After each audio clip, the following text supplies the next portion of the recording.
الرحمن الرحیم۔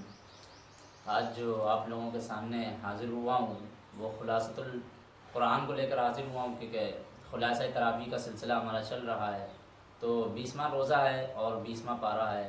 تو ایک سب سے پہلے احادیث رمضان میں سے ایک حدیث لے لیتے ہیں، اس کے بعد چلتے ہیں خلاصۃ قرآن کی طرف۔ تو ام المؤمنین حضرت عائشہ رضی اللہ عنہا کہتی ہیں کہ رسول اکرم صلی اللہ علیہ وسلم رمضان کے آخری عشرے میں اعتکاف کرتے اور فرماتے کہ شب قدر کو رمضان کے آخری عشرے میں تلاش کرو۔ انس بن مالک کہتے ہیں کہ نبی کریم صلی اللہ علیہ وسلم رمضان کے آخری عشرے میں اعتکاف کرتے تھے۔ ایک سال آپ اعتکاف نہیں کر سکے، تو جب اگلا سال آیا تو آپ نے 20 دن کا اعتکاف کیا۔ علی کہتے ہیں کہ نبی کریم صلی اللہ علیہ وسلم رمضان کے آخری عشرے میں اپنے گھر والوں کو جگاتے تھے۔ ام المؤمنین حضرت عائشہ رضی اللہ عنہ کہتی ہیں کہ رسول اللہ صلی اللہ علیہ وسلم آخری عشرے میں عبادت میں اتنی کوشش کرتے تھے جتنی دوسرے دنوں میں نہیں کرتے تھے۔ تو اعتکاف کی کتنی اہمیت ہے، اور آخری عشرے میں نبی اکرم صلی اللہ علیہ وسلم کیا بتا رہے ہیں، یہ کتنی عبادتیں کرتے ہیں، یہ ان احادیث کے اندر سے پتہ چلتا ہے۔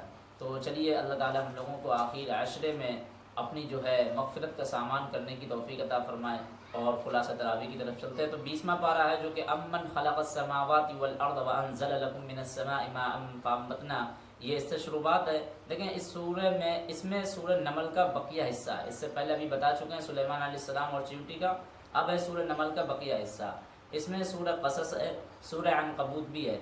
اس پارے کی ابتدائی آیتوں میں اللہ تعالیٰ نے اپنی قدرت کاملہ، ربوبیت، توحید کے دلائل بیان کیے ہیں۔ ان دلائل میں اکثر کفار مشرکین مکہ معترف تھے۔ توحید کے دلائل پیش کرتے ہوئے اللہ تعالیٰ نے رسول اکرم صلی اللہ علیہ وسلم سے ارشاد فرمایا، آپ مشرکین مکہ سے پوچھئے کہ زمین اور آسمان کا پیدا کرنے والا کون ہے؟ امن خلق السماوات والارض وانزل لكم من السماء ماء فانبتنا به حدائق ذات بهجة ما كان لكم ان تنبتوا شجرها اإله مع الله بل هم قوم يعدلون۔ وہ ساری آیتیں ہیں آپ کے سامنے۔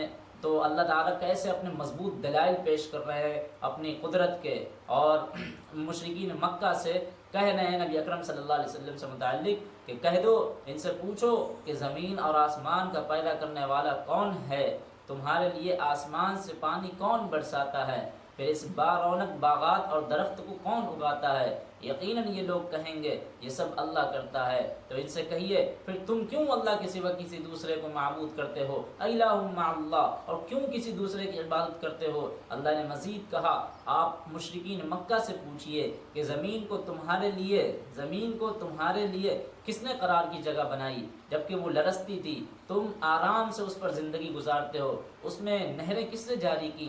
اس پر پہاڑ کس نے جمائے تاکہ زمین حرکت نہ کر سکے؟ میٹھے اور کھارے پانی کے درمیان رکاوٹ کس نے کھڑی کر دی؟ وہ ایک دوسرے سے ملتے نہیں ہیں۔ مشرکین مکہ کا جواب اس کے سوا کچھ نہیں ہوگا، یہ کہیں گے یہ سب اللہ ہی کرتا ہے۔ تو آپ کہیے پھر تم اس کے سوا کسی اور کو معبود کیوں بناتے ہو؟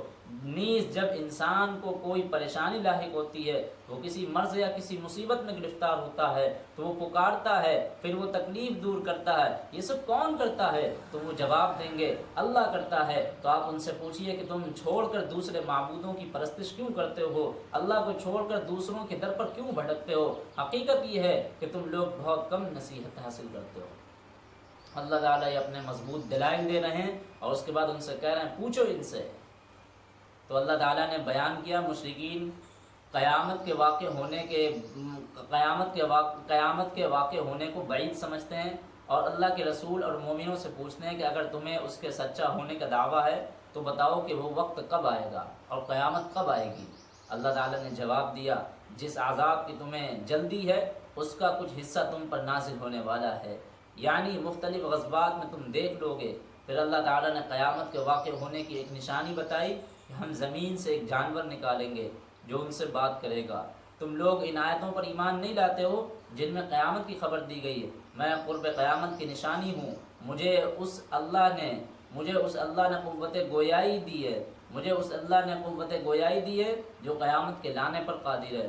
اس جانور کا ذکر بہت سی حدیثوں میں مذکور ہے۔ پھر منکرین قیامت کو اللہ تعالی نے غور و فکر کی دعوت دی اور کہا کہ کیا یہ لوگ نہیں دیکھتے ہیں کہ ہم نے رات کو بنایا، اس میں آرام کریں، دن کو روشن بنایا تاکہ اس میں کام کریں؟ بے شک اس میں ان لوگوں کے لیے نشانیاں ہیں جو ایمان لانا چاہتے ہیں۔ اور فکر کی نظر سے دیکھیں، اللہ تعالیٰ نے قیامت کے واقع ہونے کا ذکر کیا اور کہا جس دن سور پھونکا جائے گا تو جو بھی آسمانوں میں اور زمین میں سبھی گھبرا جائیں گے، مگر جسے اللہ چاہے گا وہ اس گھبراہٹ سے محفوظ رہیں گے۔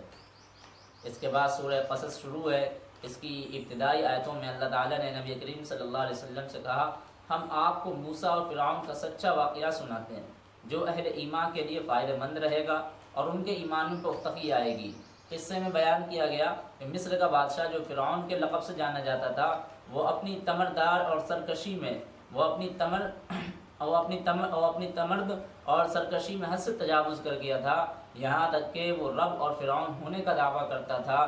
بنی اسرائیل کے مختلف ٹولیوں میں بانٹ کر ان سے غلاموں کی طرح خدمت لیتا تھا، ان کے لڑکوں کو قتل کر دیتا تھا، عورتوں کو باقی رکھتا تھا، بنی اسرائیل کا مختلف طریقوں سے استحصال کرتا تھا۔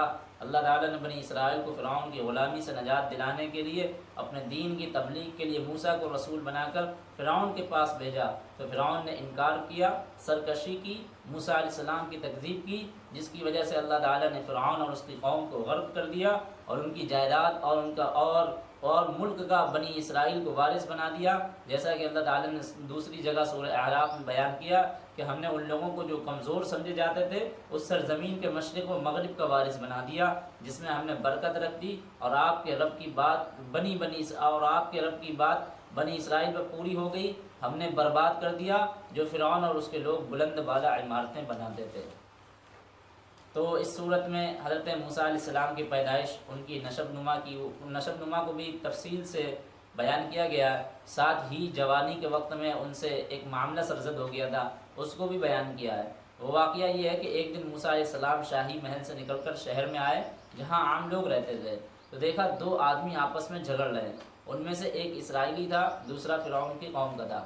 اسرائیلی مظلوم تھا، اس نے موسیٰ کو دیکھ کر ظالم قبطی سے نجات دلانے کے لیے پکارا، تو موسیٰ مدد کے لیے پہنچ گئے۔ انہوں نے چھڑانے کے لیے قبطی کو ایک گھونسا مارا، گھونسا مار کر اس کو ہٹانا چاہا، لیکن ان کے گھونسے سے قبطی کی موت ہو گئی۔ موسیٰ اس کو دیکھ کر پریشان ہو گئے، پھر اللہ سے معافی مانگی تو اللہ نے معاف کر دیا۔ پھر فرعون کے لوگوں نے موسیٰ کو قتل کرنے کا پروگرام بنایا۔ اس کی خبر آپ کو ایک آدمی نے دے دی تو آپ فوراً شہر چھوڑ کر نکل گئے، مدین چلے گئے، وہاں حضرت شعیب علیہ السلام سے ملاقات ہوئی، وہیں ان کی لڑکی سے شادی ہوئی۔ پھر مدین سے واپسی پر اللہ تعالیٰ نے ان کو نبوت سے سرفراز فرمایا، ہم کلامی کا شرف عطا فرمایا۔ پھر قارون کا واقعہ بیان کیا گیا، کس طرح اس کو خزانہ سمیت زمین میں دھسا دیا گیا۔ تو یہ تو ایک موسیٰ علیہ السلام کا قصہ بتایا گیا کہ دو لوگ لڑ رہے تھے، ایک فرعون کے قوم کا اور ایک بنی اسرائیل کا۔ تو موسیٰ علیہ السلام نے بنی اسرائیل کے جو قوم کا آدمی تھا اس کی مدد کر دی، مدد کرنے میں جو ظالم تھا اس کے ایک جو گھونسا مارا، گھونسا جو مارنے کے بعد وہ شخص وہیں پر ہلاک ہو گیا، یعنی مر گیا۔ تو پھر جو ہے فوراً خبر پھیل گئی موسیٰ علیہ السلام کے متعلق، تو موسیٰ علیہ السلام چھوڑ کر چلے گئے اور وہاں جو ہے آپ کی شادی ہو گئی، شعیب علیہ السلام پاس پہنچ گئے، پھر راستے میں آپ کو نبوت سے سرفراز ہوئے۔ اس کے بعد سورہ عنکبوت شروع ہے۔ حبشہ سے ہجرت سے پہلے مسلمان بہت سخت حالات سے گزر رہے تھے، کفار مکہ نے ان کو پریشان کر رکھا تھا۔ انسانی فطرت کے مطابق وہ مصیبتوں سے گھبرا کر آپس میں باتیں کرتے تھے کہ اللہ ہماری مدد کب کرے گا۔ یعنی مسلمان جو ہے بہت سخت حالات سے گزرے نا، کفار مکہ نے ان کو پریشان کر رکھا تھا، انسانی فطرت کے خلاف وہ مصیبتوں سے گھبرا کر آپس میں باتیں کرنے لگے کہ اللہ ہماری کب مدد کرے گا اور ان مصیبتوں سے کب نجات دلائے گا۔ اللہ نے کہا اگر تم مسلمان ہو تمہاری آزمائش ہوگی، تمہیں اپنی قوت ایمانی کا ثبوت دینا پڑے گا۔ اللہ تعالی ہمیشہ اہل ایمان لوگوں کو آزماتا رہا ہے، اس میں مسلمانوں کو چاہیے کہ وہ اپنے دین پر استقامت کا مظاہرہ کرے۔ آگے اللہ تعالیٰ نے کہا ہم نے انسان کو اپنے والدین کے ساتھ حسن سلوک کی تاکید کی ہے، اس کے باوجود اگر وہ اسے اللہ کے ساتھ شرک کرنے پر مجبور کرے تو ان کی بات نہ مانی جائے۔ پھر نوح علیہ السلام اور ان کی قوم کا ذکر کر کے مسلمانوں کو تسلی دی گئی۔ نوح علیہ السلام کی قوم نے سرکشی کی تو اللہ نے ان کو پانی کے عذاب سے ہلاک کر دیا۔ حضرت ابراہیم علیہ السلام کی قوم نے سرکشی کی، ان کی بات کو نہ مانا، ان کو آگ میں ڈال کر انہیں مار دینے کا پروگرام بنایا، پھر الاؤ جلا کر اس میں ابراہیم علیہ السلام کو ڈال دیا، مگر اللہ نے ان کی حفاظت کی، آگ کو ان کے لیے گلزار بنا دیا، یہ آگ ابراہیم علیہ السلام کو نہ جلا سکی اور آگ کے درمیان وہ صحیح سالم رہے۔ پھر لوط علیہ السلام، شعیب علیہ السلام، ان کی قوم کی سرکشی کا ذکر ہے کہ انہوں نے اپنے رسول اور اہل ایمان کو کس طرح ستایا، مگر ان لوگوں نے بھی صبر سے کام لیا۔ تو اس صورت میں اللہ تعالیٰ نے شرک کی قباحت کو ایک مثال کے ذریعے واضح کیا ہے کہ جو لوگ اللہ کے سوا غیروں کو اپنا یار و مددگار مانتے ہیں، ان کی پوجا پرستش کرتے ہیں، ان کی مثال مکڑی اور اس کے جالے کی سی ہے۔ مکڑی اپنے ارد گرد جالا بن کر سمجھتی ہے کہ ہم محفوظ ہو گئے، یعنی مکڑی جالے میں پیک ہو کر کے یہ سمجھتی ہے کہ ہم محفوظ ہو گئے، لیکن وہ جالا نہایت ہی کمزور ہوتا ہے، مکڑی اپنی حفاظت نہیں کر سکتا۔ یہی حال مشرکوں کا ہے کہ وہ غیر اللہ اور بتوں کے بارے میں خیال رکھتے ہیں کہ وہ ان کی حفاظت کریں گے، حالانکہ وہ جانتے ہیں کہ بت میں کوئی طاقت نہیں ہے۔ دوسرے بھی ایسے ہی ہیں، سب نہایت ہی کمزور ہیں، اس لیے انسانوں کو چاہیے کہ کمزور اور بے سہارا کو چھوڑ کر مضبوط سہارا کو پکڑیں، اور وہ اللہ ایک ہے اور اسی کی عبادت کریں۔ یعنی اللہ تعالیٰ نے ایک مثال کو بیان کیا ہے عنکبوت نام سے، مکڑی کے جالے کو، کہ مکڑی کا جالا کتنا کمزور ہوتا ہے اور مکڑی یہ سمجھتی ہے کہ ہم اس میں پیک ہو گئے۔ اسی طرح کفار و مشرکین ہیں، کفار و مشرکین بھی کیا کرتے ہیں، وہ یہ سمجھتے ہیں اللہ ہے یا غیر اللہ ہے، یہ بتوں کے بارے میں خیال رکھتے ہیں کہ وہ ان کی حفاظت کریں گے، حالانکہ وہ خود جانتے ہیں کہ بت میں کوئی طاقت نہیں ہے۔ اگر ایک چنکٹ مار دیا تو انہی کو ہم ادھر پھینک دیتے، انہی کو ادھر سے ادھر پھینک دیتے ہیں، یہ کیا کر لیں گے، اس میں کوئی طاقت نہیں ہے۔ دوسرے بھی ایسے ہی سب نہایت کمزور ہیں۔ تو ہمیں کیا چاہیے، انسانوں کو چاہیے بے سہارا کو چھوڑ کر مضبوط سہارا پکڑیں، اور وہ اللہ ہے اور وہ ایک ہے، اسی کی عبادت کریں۔ اللہ تعالی ہم تمام لوگوں کو اللہ تعالی اپنی وحدانیت کو اور اچھی طریقے سے سمجھنے کی توفیق عطا فرمائے، اور ہم سب کو ایک رب کی عبادت کرنے کی توفیق عطا فرمائے، اور خلاصۃ القرآن کو سمجھنے کی توفیق عطا فرمائے۔ رمضان کی برکتوں سے ہم لوگ